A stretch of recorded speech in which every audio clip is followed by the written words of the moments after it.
स्थापकाय च धर्मस्य सर्वधर्मस्वरूपिणे अवतारवरिष्ठाय रामकृष्णाय ते नमः। ओम नमो भगवते वासुदेवाय। Bowing down to the lotus feet of Lord Krishna, I offer my heartfelt namaskars to all of you.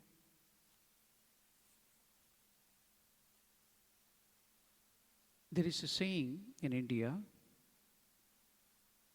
that is, we have to follow the way Rama had acted or trod the path on which Rama had followed. That's why the life of Sri Ramachandra is called Ramayana.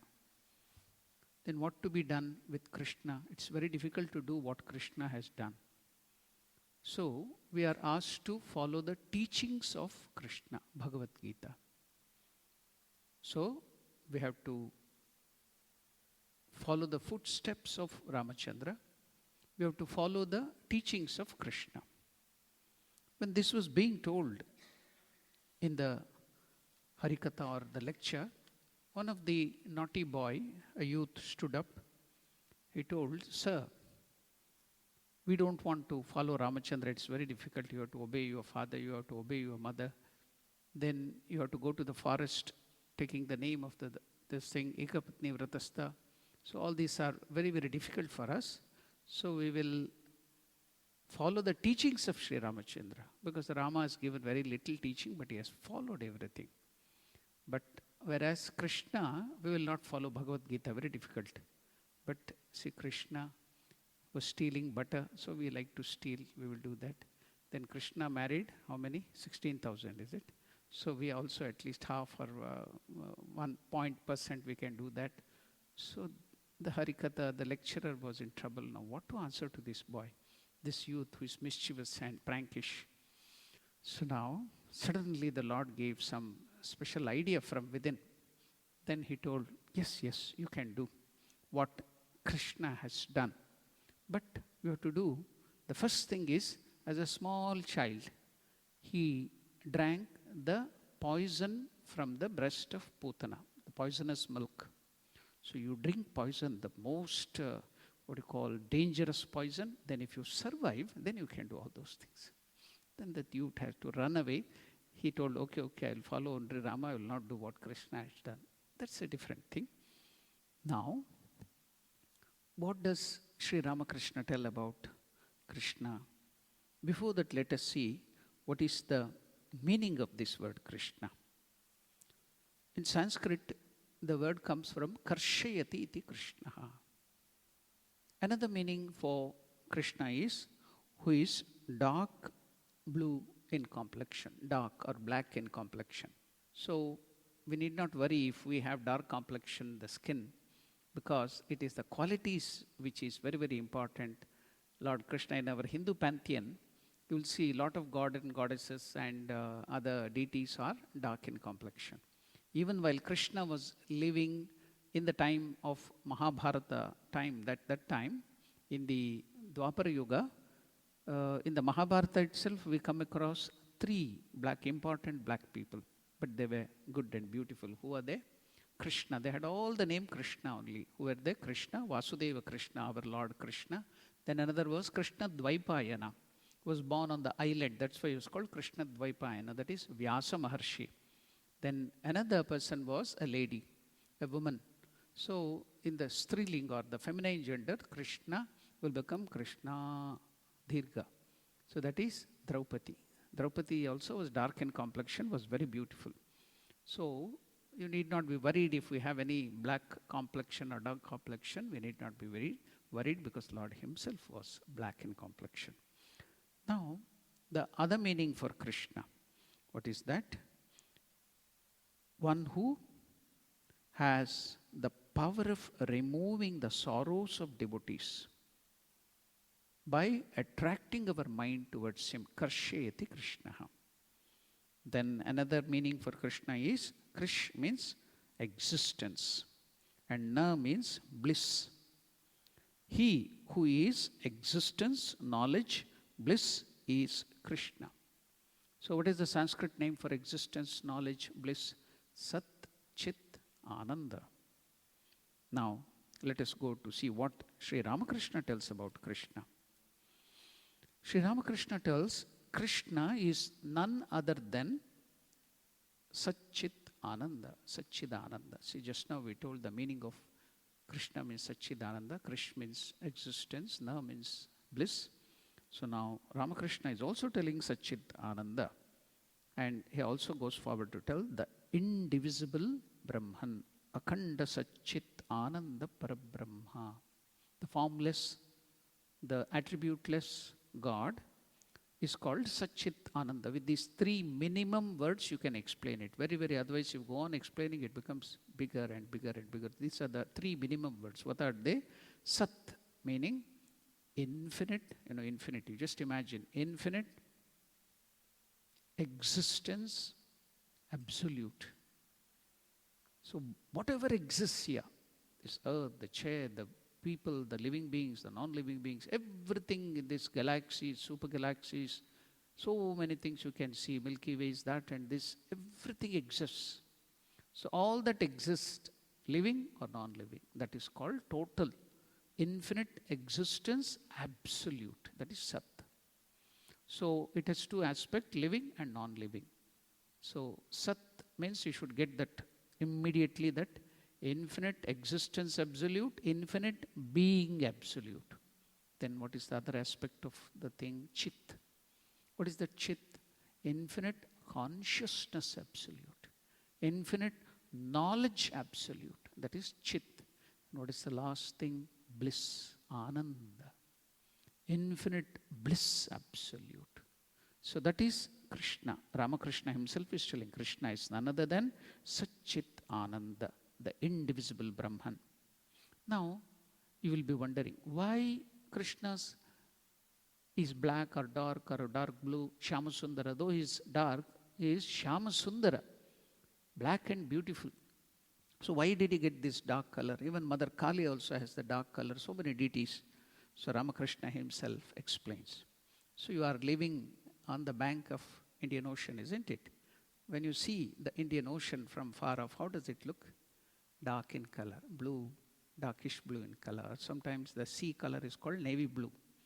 So when you go near the water of the ocean, take it up in your hand and see it, it doesn't have any color. But from far off, it looks like it is blue or dark or black in color. The water of the ocean looks blue or dark blue from a distance. Go near it, Ramakrishna is telling, you will find it colorless. So now, when you see God from far off, he looks with all the attributes and color. When you realize him, when you go near him, then you will see it's neither colorless, formless, attributeless. So Ramakrishna is telling that why the Lord is given this darkish color or blue or black. Go near him, Ramakrishna is telling, you will find it colorless. He who is endowed with attributes, qualities, is also without attributes. He is beyond the qualities too.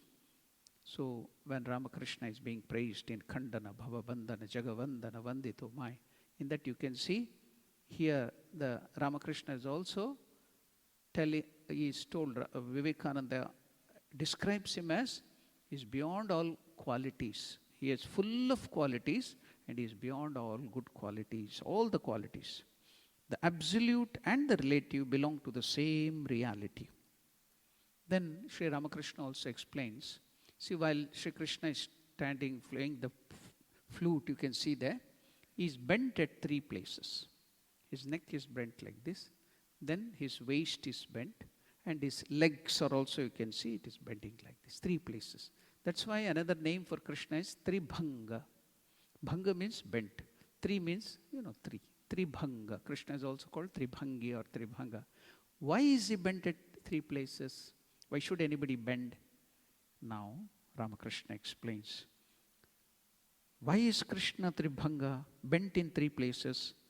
Because of his love of the devotees.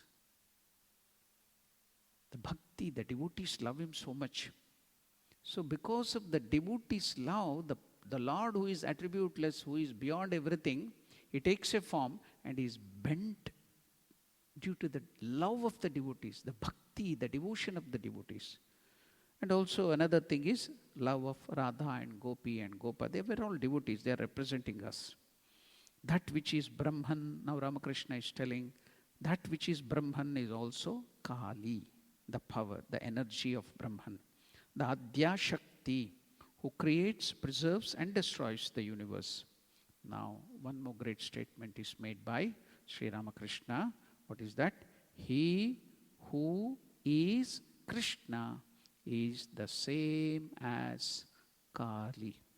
The root is one. All these are sport and play. So we just read this in the gospel and forget it and go away. Isn't it? He who is Krishna is the same as Kali.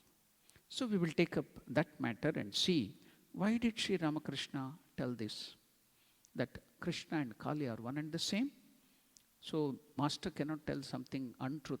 Satyavakya paripalaka. He would never utter a untruth. So there must be something behind it, isn't it? We will explore that how Kali and Krishna are one and the same. Because we have all assembled here to prepare for Krishna Janmashtami. Many of us call this is Gita week.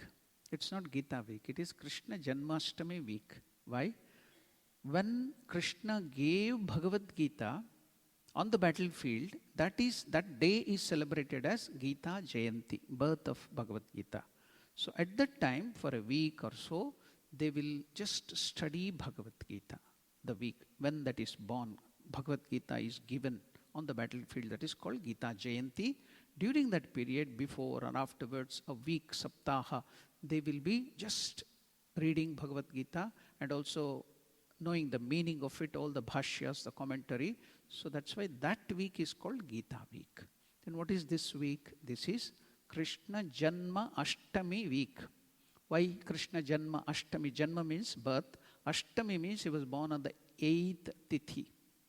So in Indian calendar, Gregorian calendar, we have different way of calculation, but the Indian calendar, we have the 2 Paksha. Yesterday was full moon. Today also it extends. Then from half the day, it starts Pratipad, the first Tithi. Now, Dvitiya, second Tithi, Tritiya, Chaturthi, Panchami, Shashti, Saptami, Ashtami. So the 8th day of this Tithi, that is now you see, from full moon, we are going towards no moon. So towards darkness. So that's why it is called Krishna Paksha. Krishna means dark, as I told you. So it is going towards darkness. That's why it's Krishna Paksha. Now today is the first Tithi. So on the Ashtami, 8th Tithi, Krishna was born. That's why it's called Janma Ashtami, birth of Krishna. Some people also tell, I have seen in South Africa, Janmashtami, Janmashtami. There is no meaning in it. Jana means people. Jana means people. Ashtami means the 8th. What is the meaning of Janmashtami? People, 8th. No meaning. Janma Ashtami. So that is the meaning. So now this week is celebrated we are preparing for the birth of Lord Krishna by meditating on the qualities and the different things about Krishna. That's why we call it Krishna Janma Ashtami week. So now we have to meditate on Krishna, prepare for the birth. So we are getting all those wonderful qualities and the teachings of Krishna which he stood for. As I have told many, many times, what are all the different gods and goddesses in Hinduism? They represent some ideal, adarsha in front of us. So when we have the devotion, when we pray, when we worship, we have to get all those ideals or adarsha, those qualities into us and start practicing it. Then that is real worship, that is real devotion. Then what is all these things? Arati, eating prasad, and doing the agarbatti, waving the agarbatti, they are preliminaries. In the nursery, the students are taught something very preliminary. So preliminaries. In the rituals, the real stuff is hidden. So we have to know the inner stuff and then go deeper, deeper into spiritual life. Otherwise, we will be in the kindergarten itself. Now, we will prepare for the 8th day, the Ashtami, by meditating on the beautiful qualities of Krishna. Now, as I told you, Ramakrishna has called him Kali also. Krishna and Kali are one and the same. He who is Krishna is same as the Kali. We'll take up that now. One of the masterpieces of the great poet in Sanskrit, Mahakavi Kalidasa, it begins with the benedictory shloka offering his obeisance to the universal parents. Who are called the universal parents? Shiva and Parvati or Durga. And what is that verse he has written in Sanskrit when he is starting that poetry? Vagartha viva sampraktau vagartaptaye jagataha pitarau vande Parvati Parameshwarau. What is that? The uniparents, Shiva and Parvati. What are they? The Chaitanya, the consciousness, and the Chit Shakti, the energy, just like the fire and its burning power, just like the light and its whiteness. So that is Chit, Shiva and Shakti, Chit Shakti, who remains the universal parents who remain inseparably united. How?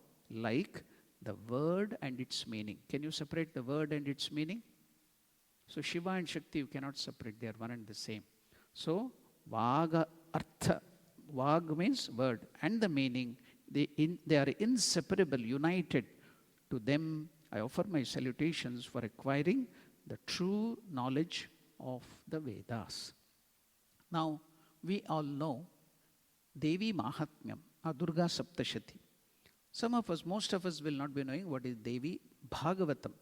We know Srimad Bhagavatam, the life of Krishna and other those things, but we do not know Devi Bhagavatam.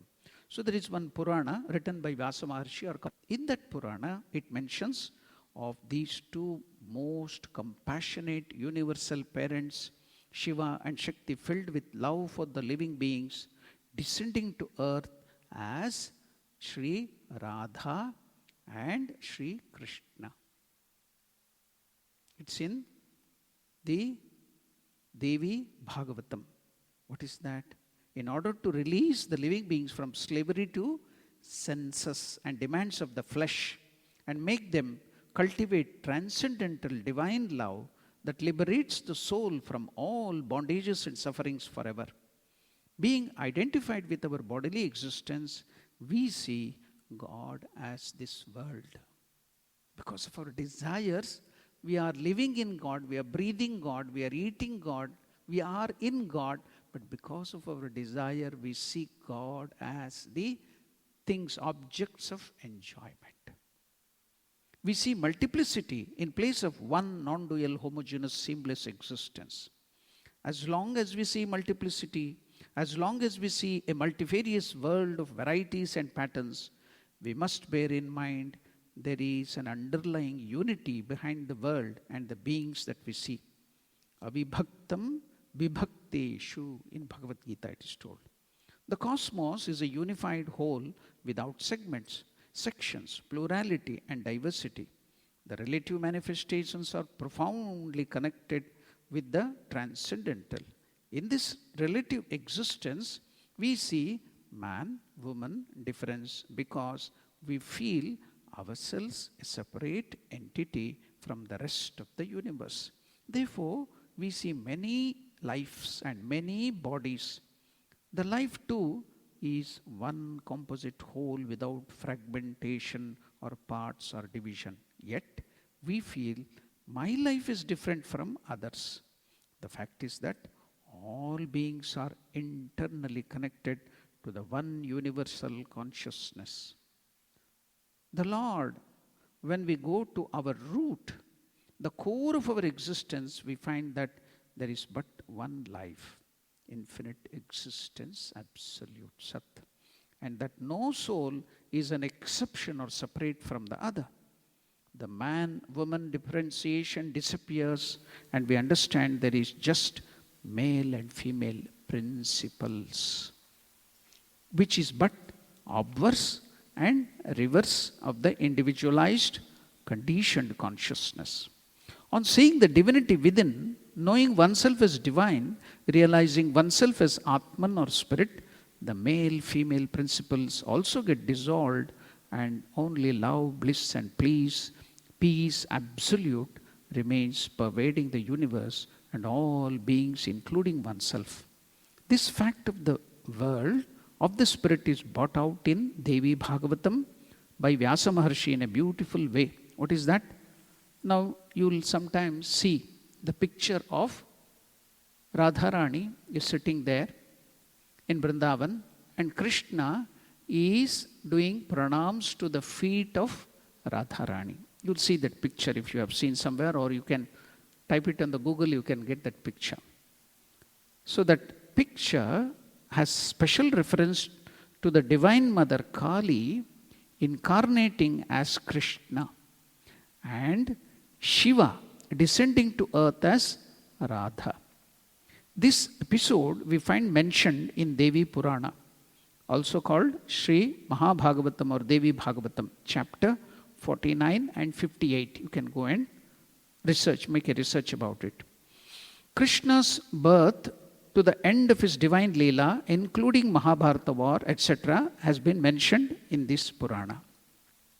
It is a conversation between Narada and Shiva. Shiva explains to Narada how and why Kali or Parvati or Durga incarnated as Krishna, and himself, that is Shiva, incarnated as Radha. It is said that the Divine Mother Kali, one of the aspects of Parvati or Durga, in order to eliminate the increasing demoniacal oppression on earth and to restore peace and harmony, wanted to descend to the earth. At the same time, Lord Shiva, looking at her exquisite beauty, requested her to take male form and descend to earth, and he himself would take female form and incarnate to join her. Accordingly, she was born as the 8th child of Devaki and Vasudeva with the name Krishna. Shiva took birth as Vrishabhanu's daughter with the name of Radha. And as wished by the Divine Mother, an Amsha, the particle of Vishnu, descended to the earth as Arjuna. Lord Shiva is one who destroyed Kama. What is Kama? Lust, Madana. The love between Shiva and Parvati is Kama Rahita, lustless prema. That is called, if it is with lust, it is not love. If it is Kama Rahita, then it is called prema. Love free from lust is called prema. The same transcendental love they wanted to experience and demonstrate through earthly physical bodies, being free from body awareness. Videha prema. Body awareness, bodiless love. Love free from body consciousness. Love between Radha and Krishna was divine love free from body awareness. Radha was most loved by Krishna because by birth she had no body consciousness, Deha Bhava. More intense and deep would their love grow, more spiritual identity would shine forth, as if they neither have bodies nor there was a world around them. Gopas, that is the people who lived in Vrindavan, they are called Gopa and Gopi.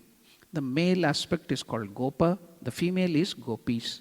Gopa and Gopis, and whoever came in contact with this great personality of absolute supremacy attained the same state that makes a person realize himself or herself being immortal, and thereby enter the life eternal. The whole Vrindavan play was over in first 11 years of Krishna's life. So we all wrongly think that Krishna was a grown-up child or a youth. Before he was 10 or 11, he left Vrindavan. All this happened before he was 10-year-old Krishna. So the whole of Vrindavan play was over in first 11 years of Krishna's life. The Lord, that is Krishna, Kali, was to go for Dharma Samsthapana, to establish the righteousness. He was just 11 years old. They were never again to meet at human level. After that, when he went out of Vrindavan, he never again met Radha afterwards. So, they were never again to meet at human level again. Having descended to earth, They were fully aware of their transcendental identity, and before Krishna, now Kali in disguise of Krishna, parted from Radha, Shiva in disguise as Radha, for destruction of Kamsa and other demons. So here now, Kali Krishna is found bowing to Radha, who is Shiva. Now, can you understand? Krishna and Kali are one and the same, which Ramakrishna told. So the Divine Mother, Kali, was the one who took the form of Krishna, and Shiva took the form of Radha. Remembering their transcendental eternal relationship, Mother Kali, in the form of Krishna, is bowing down to Radha, that is Shiva. Now many people in India, they keep this name Kali Krishna. Anybody knows who was Kali Krishna? Who was the Guru, the Mantra Diksha Guru of Nishchalanandaji Maharaj? Swami Virajanandaji Maharaj. His pre-monastic name was Kali Krishna. Now, this Shiva is in the form of Radha here now in the Dwapara Yuga. He is bowing, Kali, the Krishna is bowing down to Radha, remembering their transcendental eternal relationship. This one deed of Krishna elevates this land of mortals a level beyond that of heaven.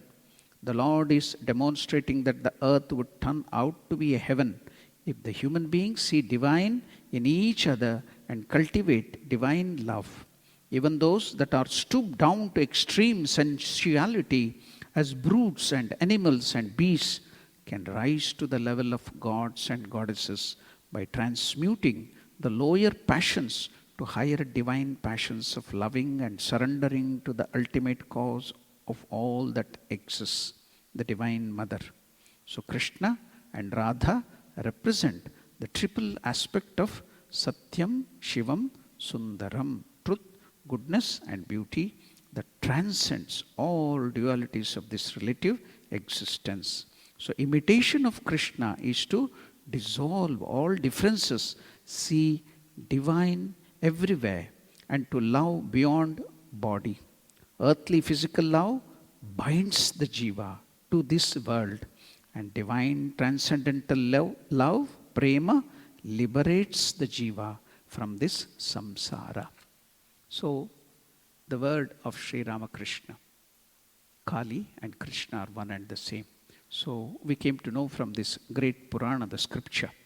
With one last story, I will end my meditation on Lord Krishna for today. And what is that? We will take some very relaxing thing. What is that? As I told you in the beginning itself, Krishna is the one who has the power of removing the sorrows of his devotees. Karshayati iti Krishna. Now, he protected Pandavas and many other devotees. Even now, after the Dwapara Yuga, even now he is protecting. So, we will see how he protected the Pandavas. What happened? Durvasa. In our Puranas, in our old stories, there was one Rishi, Muni. His name was Durvasa. The moment you hear the name Durvasa, you will come to know about so much of curses which he has given. He was famous for giving curses. Very angry. His anger would be at the tip of the nose. The moment a small chance, he would get curse. Durvasa Muni was very, very famous for curses in our Puranas. Now, he is coming to Hastinapura, that is now presently Delhi. Duryodhana was ruling. Now, he was always meditating how to trouble Pandavas, how to put Pandavas into trouble.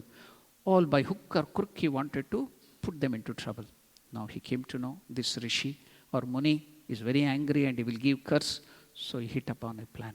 He treated and served Durvasa Muni very nicely. Now, he was very happy by his treatment. He had come with thousands of his disciples. He treated them because he was the king. Now, when he asked, yes, I am pleased with your devotion, asked me a boon. I don't want any boon. You go, the Pandavas living there in the forest, and ask them to be fed. You should feed them. That's all. You go and take their the hospitality. Now, what was his intention? Now, where will the Pandavas, 5 of them, feed these 1,000 disciples and Durvasa? When they go there, now they cannot feed. They will be in trouble. Then the Muni will curse them. So he will be happy now. They will be put into trouble. So that was his intention. He sent to go there and get the hospitality of Pandavas in the forest. But by the grace of the Lord, the Pandavas and Draupadi had got a boon from Surya, Lord Surya, that was called Akshaya Patra. Akshaya means never ending. Patra means vessel. So now, if she would pray, then there would be food. Any amount of food would come into that. She could feed thousands and thousands of or millions of any amount. But once it was washed and Draupadi eats the food, after that it would not give food anything. So for that day, all the Pandavas, only 5 of them were there. Whatever guests, she fed them. So she washed the vessel and now she had taken her food. Now after this, for that day, it will give for the next day only now. After that, that will not give any food. At that time now, Durvasa Muni with his 1,000 disciples came to the forest. What to do? He told, I want to take food, you have to give me food. I've come to take your hospitality, all my 1,000 disciples. Now, where is the food? No food. If they don't give, now he will curse. Now afraid, what to do now? What to do now? Okay, somehow, to buy some time, they told, okay, Muni, O Rishi, you please with your disciples, go to the bank of the river there, take bath and do the Sandhya Vandanam, do japa and other things, Madhyandrika Sandhya, and come back. By that time we will prepare the food. So they went. It was some time for them to do all that meditation and all the japa and the Gayatri mantra to come back. But here they are in distress. What to do now? So whenever you are in trouble, what do? Until then you will forget God. You will remember God only when you are in trouble. That is our nature, isn't it? Now the Pandavas also, they started remembering, oh Lord, you, all the time with your self-effort. Now they remembered, oh Lord, you have to protect Krishna. Where are you? Please come and help. Immediately when Draupadi called Krishna, Krishna came there. Why? What happened? He didn't ask now to help them. He is telling Draupadi, first I am hungry, please feed me. She told Krishna, I am in trouble now. I have to feed those 1,000 disciples of the Durvasa Muni and now I am in trouble. I don't have food. You are telling I am hungry. Where shall I provide you food now? No, I am hungry. You have to provide me. Then she told, I don't have food. No, go look at the Akshaya Patra. She went and examined. I washed it already. No, examine it properly. Then she examined. By mistake that day, she had left a small spinach piece there. A small spinach piece was hiding in that vessel. Then see, the food is here. Lord Krishna took that spinach piece and then ate it. And then he told, I am satisfied. Because he is the Lord of the universe. He is the indweller of all the living beings. The moment Lord Krishna ate that and he told, I am satisfied, my hunger is appeased, then all the living beings in the universe, their hunger was appeased. And now here, the 1,000 disciples, the stomach was bloating. There is not even a space, little space to eat anything. If they eat anything now, it will ulta ho gaya, ho jayega. They will be vomiting. So they were so full. Now, how will they go back and show the face? They have told, we want to eat food, prepare the food. Now, all the disciples and Durvasa Muni, they ran away from there. So, see how nicely the Lord protected them. So, that is Krishna, one who takes away all the distress. That's why we always, at the end of the program in India, we tell one shloka verse. What is that? When we end the program, we tell, Om Priyatam Pundarikakshaha Sarva Yagneshwaro Harihi Tasmin Tushte Jagat Tushtam Prinite Preditam Jagat. What is that? Priyatam Pundarikakshaha. The Lord who has the eyes like that of the lotus, Vishnu, Narayana, Krishna, or any god or goddesses. Priyatam, you have to please the Lord only. Pundarikakshaha. Tasmin Tushte. If the Lord is pleased, Jagat Tushtam, the universe will be pleased. If you try to please the human beings, they will find only faults with you. And they will always be looking if there is any mistake and they will trouble you if you please all the human beings. But if you please the Lord, then all the whole universe will be pleased with you. If you want to please everybody, go and open an ice cream shop. Then only you can please. Otherwise, they'll be criticizing you, criticizing. But if you want to please universally everybody, tasmin tushte, if the Lord is pleased, the whole universe is pleased. Pranite pranitam jagat. Harihi om tat sat. Shri Rama Krishna Arpanamastu.